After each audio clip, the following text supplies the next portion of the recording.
Hi hello అందరూ ఎలా ఉన్నారు? ముందుగా అందరికీ ధన్యవాదాలు. ఈరోజు మన కిచెన్లో సింపుల్ అండ్ టేస్టీగా ఎంతో ఆరోగ్యకరమైన ఒక కాయగూర బీరకాయ. మనకి జ్వరం వచ్చినప్పుడు ఇలాంటప్పుడు మనం ఎక్కువగా తీసుకునే కూరగాయ ఏమిటి? బీరకాయ. అయితే ఈరోజు బీరకాయ చాలామందికి కూర రుచికరంగా ఉన్నప్పటికీ కూడా చాలామందికి ఇష్టం ఉండదు. అయితే మా ఇంట్లో కూడా మా పెద్ద అబ్బాయి బీరకాయ కూర తిండు. వాడి కోసం స్పెషల్గా ఈరోజు సింపుల్ అండ్ టేస్టీగా బీరకాయ పచ్చడి. మా ఇంట్లో లాగా మీ ఇంట్లో కూడా ఎవరొకరు ఉంటారు కదా, వాళ్ళ కోసం ఈ బీరకాయ పచ్చడి సింపుల్ అండ్ టేస్టీగా చేసేయండి. ఇక్కడ నేను 1/2 కేజీ బీరకాయలు తీసుకొని తొక్కుతో పాటు కట్ చేసుకున్నాను. మంచిగా 3 సార్లు కడగాలండు, ఎందుకంటే తొక్కు పైన చాలా మట్టి ఇసుక ఉంటుంది. అయితే అలా కడుక్కున్న తర్వాత చిన్న చిన్న ముక్కలు మాదిరిగా కట్ చేసేసాను. స్టవ్ పైన బాండీ పెట్టుకున్నాము. ఈ బాండీలో 2 స్పూన్స్ వరకు నూనెను పోసుకుందాం. ఇది అదేనండి పల్లి నూనె అనమాట. చల్ల పలుకుల నూనె మన ఆరోగ్యానికి చాలా మంచిది. ఒకసారి మీరు కూడా ఈ నూనెని వాడి చూడండి. నూనె అనేది ఏంటంటే ఆరోగ్యానికి చాలా మంచిది, కూరల్లో కూడా చాలా టేస్ట్ని ఇస్తుంది. ఓకే, మనం గ్యాస్ని వెలిగించుకున్నాము. 2.5 స్పూన్ వరకు నూనె కూడా పోసుకున్నాము కదా. నూనె ఎక్కువగా ఎప్పుడు ఎక్కించకండి. నూనె పోయగానే ఎంబడే మనం కట్ చేసి పెట్టుకున్న బీరకాయ ముక్కల్ని వేసేసుకుందాం.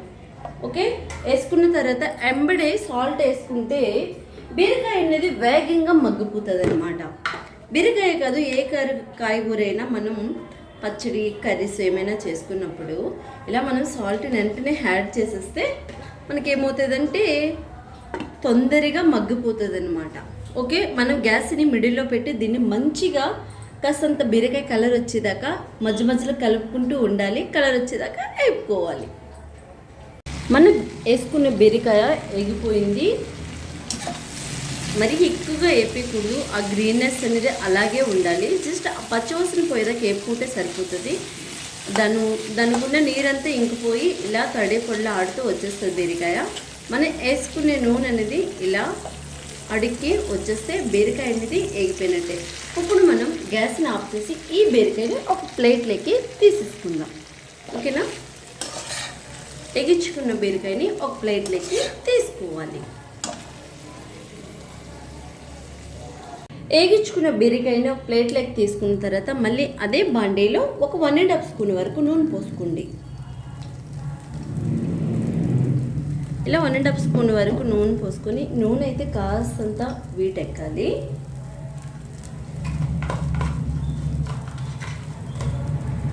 ఇందులో 1.5 స్పూన్ వరకు, మీ దగ్గర పెద్ద స్పూన్ ఉంటే 1.5 స్పూన్ వరకు దాంతో జీలకర్ర వేసుకోండి.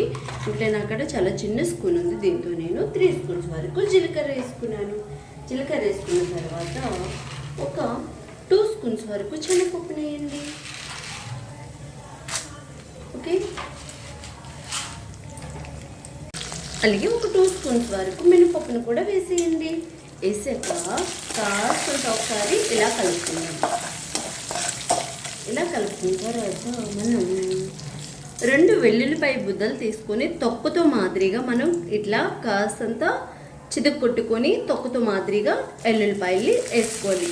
ఒక 12 పచ్చిమిరపకాయలు తీసుకొని 1-2 మాదిరిగా ఇరుపుకొని ఇందులో వేసుకొని ఈ పచ్చిమిర్చి ఎల్లుల్లిపాయ వేసుకుని పోపు దినుసులు మంచిగా వేగించుకోవాలి.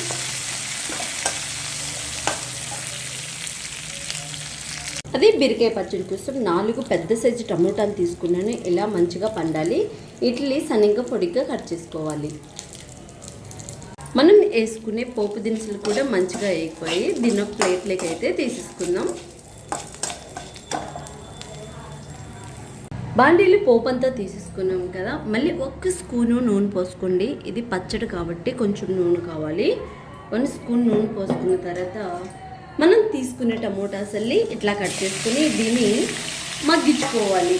మంచిగా టమోటా పచ్చివాసన పోయి ఈ టమోటా అనేది సాఫ్ట్ అయ్యేదాకా మనం మగ్గించుకోవాలి. ఇప్పుడు ఈ టమోటాలో కూడా కాస్తంత సాల్ట్ అనేది మనం వేసేసుకుందాం. ఓకేనా, ఇప్పుడు దీనిపైన కూడా మంచిగా మనం మూత పెట్టేసుకోవాలి. ఓకే, ఇది మంచిగా మగ్గిపోతుంది. గ్యాస్ని మిడిల్లో పెట్టి ఈ టమోటా ఉన్న నీరంతా ఇంకేదాకా మిడిల్లో పెట్టండి. నీరు ఇంకిపోయిన తర్వాత సిమ్లోకి తెచ్చుకుందాం. ఇలా మనం వేసుకున్న టమోటా మంచిగా మగ్గిపోయింది. ఇప్పుడు ఇందులోనే మాదిరిగా చింతపండులు కూడా వేసుకోవాలి. వేసుకున్న తర్వాత గ్యాస్ని ఆఫ్ చేసుకుందాం. ఇది మంచిగా చల్లారిక మొత్తం అన్నీ కలిపి మిక్సీ పట్టుకోవాలి. మిక్సీ ఎలా పట్టుకోవాలో చూసేయండి. మనం ఏగిచ్చి పెట్టుకున్న పోపులన్నీ ఇలా మిక్సీలో పెట్టి దీన్ని మెత్తగా ఆడుకోవాలి. మనం ఏగించుకున్న పచ్చిమిర్చి పోపులన్నీ ఇలా పేస్ట్ అయిపోయింది. ఇలా మిక్సీలో వేసి ఇలా చేసుకున్న తర్వాత మనం ఏగిచ్చి పెట్టుకున్న బీరకాయ ముక్కలు కూడా ఈ మిక్సీలో వేసేసుకోవాలి. ఈ బీరకాయని ఇప్పుడు మనం కచ్చబిచ్చిగా మిక్సీ పట్టుకోవాలి. మనం బీరకాయ వేసాక కూడా ఇలా పేస్ట్ మాదిరిగా ఆడుకున్నాం కదా. ఇప్పుడు ఇందులోనే మనం మగ్గించుకున్న టమోటాను కూడా వేసి మిక్సీ పట్టుకోవాలి.